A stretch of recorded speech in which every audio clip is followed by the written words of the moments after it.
All right, Shalom. First and foremost, I want to start off by giving all praises and glory and honors to Yahweh, Bahashem, Yahweh Shai, Bahashem, Harakah Kodash, and double honors to the apostles and elders of Great Millstone Ruel. Peace and blessings and citations to the hopeful elect, the Bayat Dawadah, the house of David. All right, so as you know, you see, we've been talking about the mark of the beast, which is the major prophecy to come. You see, matter of fact, let me get you this here first before we get into this here. So this is Habakkuk, Salakia.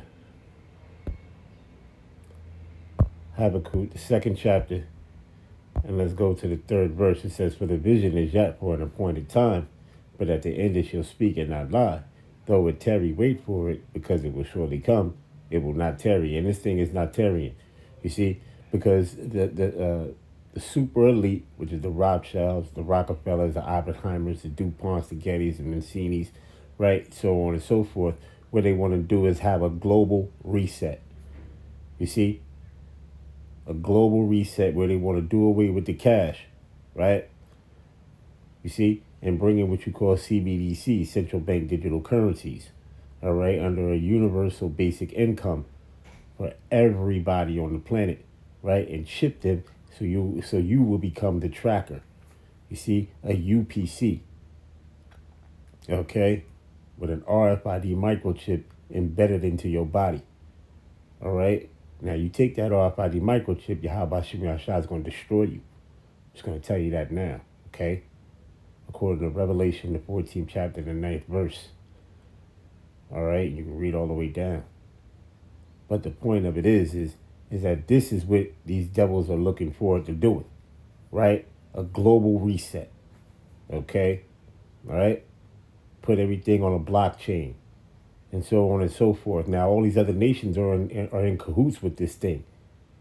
You see, they agree on this thing. They agree on that part. Certain things they don't agree on, and certain things they do agree on, which is that RFID microchip, that universal basic income.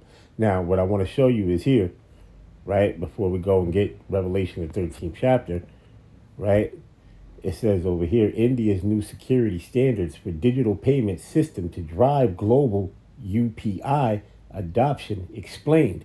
So I'm going to play this video, right, which is it's quick. It's like 3 minutes, 47 seconds.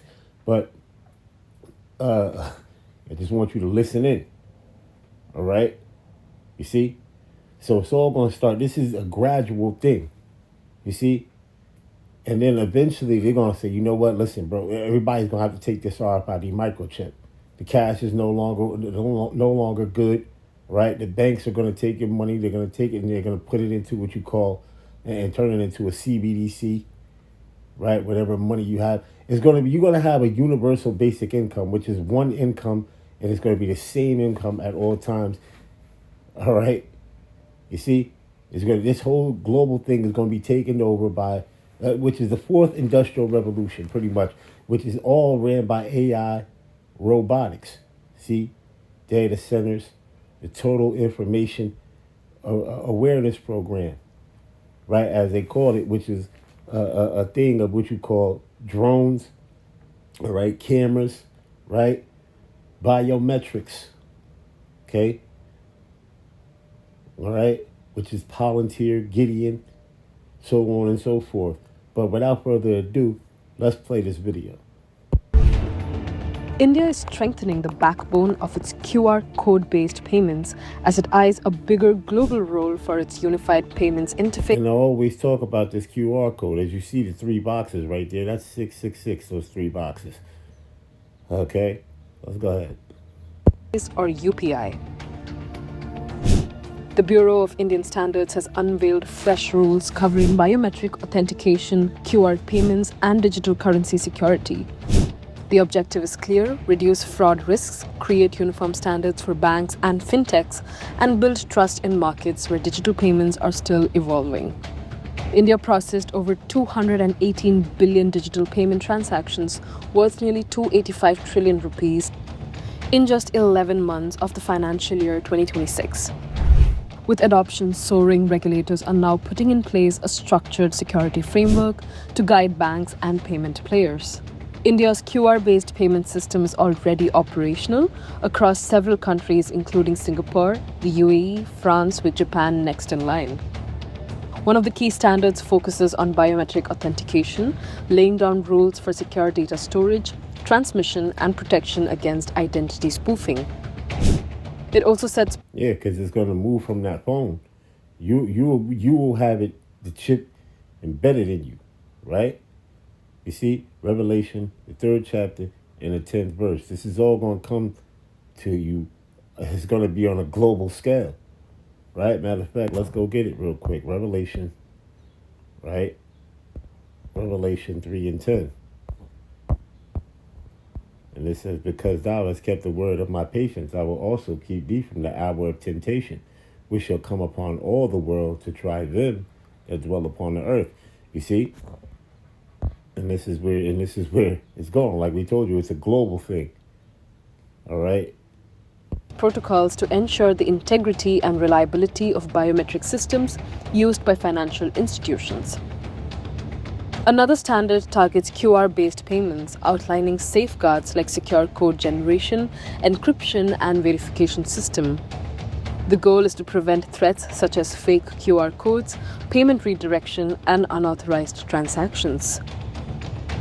The BIS has also introduced standards for digital currency systems covering cryptographic safeguards and protection against cyber threats. India's central bank digital currency pilot has already crossed 120 million transactions, signaling growth adoption. Officials say that once adopted, these standards will make UPI transactions more secure and strengthen its acceptance globally. With UPI accounting for nearly half of the world's real-time transactions, India is now shaping global standards in digital payments. Experts say that India's digital public infrastructure is turning into strategic export, helping countries build inclusive financial systems while expanding India's global influence. As UPI scales across borders, India's message is clear: growth must be backed by trust.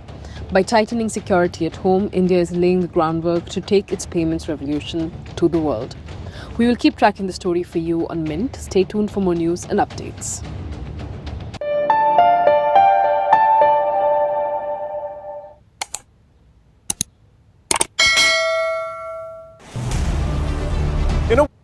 All right, so there you have it.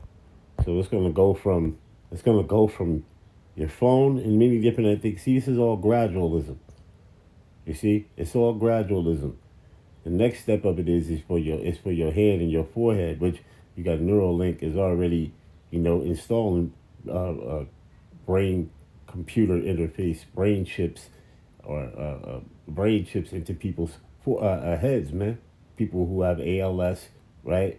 They're trying to restore the blind, right? And do many things of that nature, man. You see? So this thing is not far-fetched, man. You see, we've been telling you that this is all coming, right? Because the Most High is not a man that he should lie. Let me get that here. Let me get Numbers, right? 23 and 19. You see?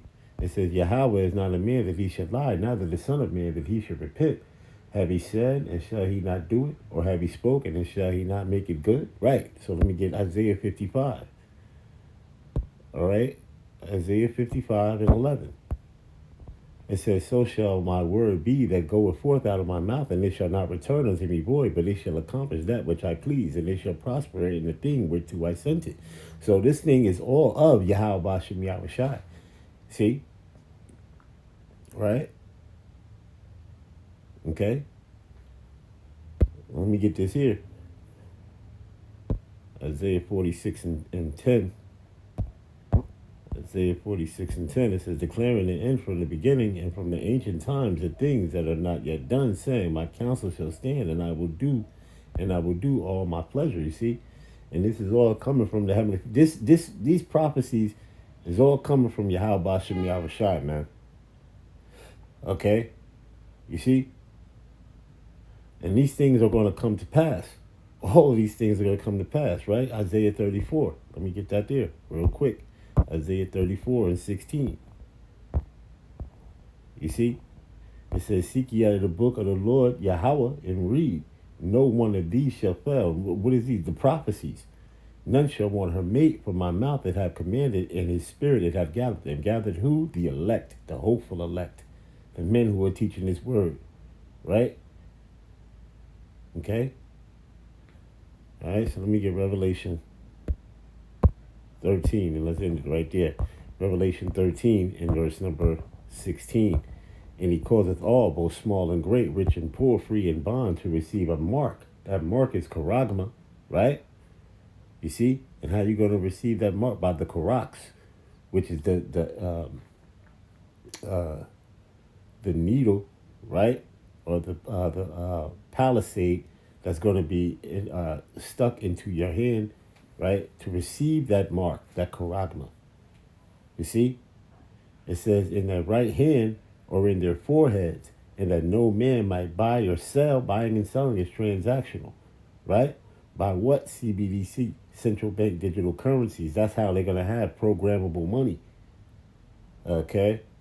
You're not going to have any cash. Cash is going to be done away with. Coins are going to be done away with. All that's going to go bye-bye. All right? It says, save he that had the mark, the charagma, or the name of the beast, or the number of his name. Here is wisdom. Let him that haveth understanding count the number of the beast, for it is the number of a man, and his number is 666, right? 666. The mark of unperfection. All right, so with that, we're going to give all praises and glory and honor to Yahweh, Bahashem, Yahweh Bahashem, Marakah Kodash, and double honors to the apostles and elders of Great Millstone and Ruel. Peace and blessings and citations to the hopeful elect, the Bayat Dawadah, the house of David, Kwam Yasha Allah, Abba Ball, Shalom.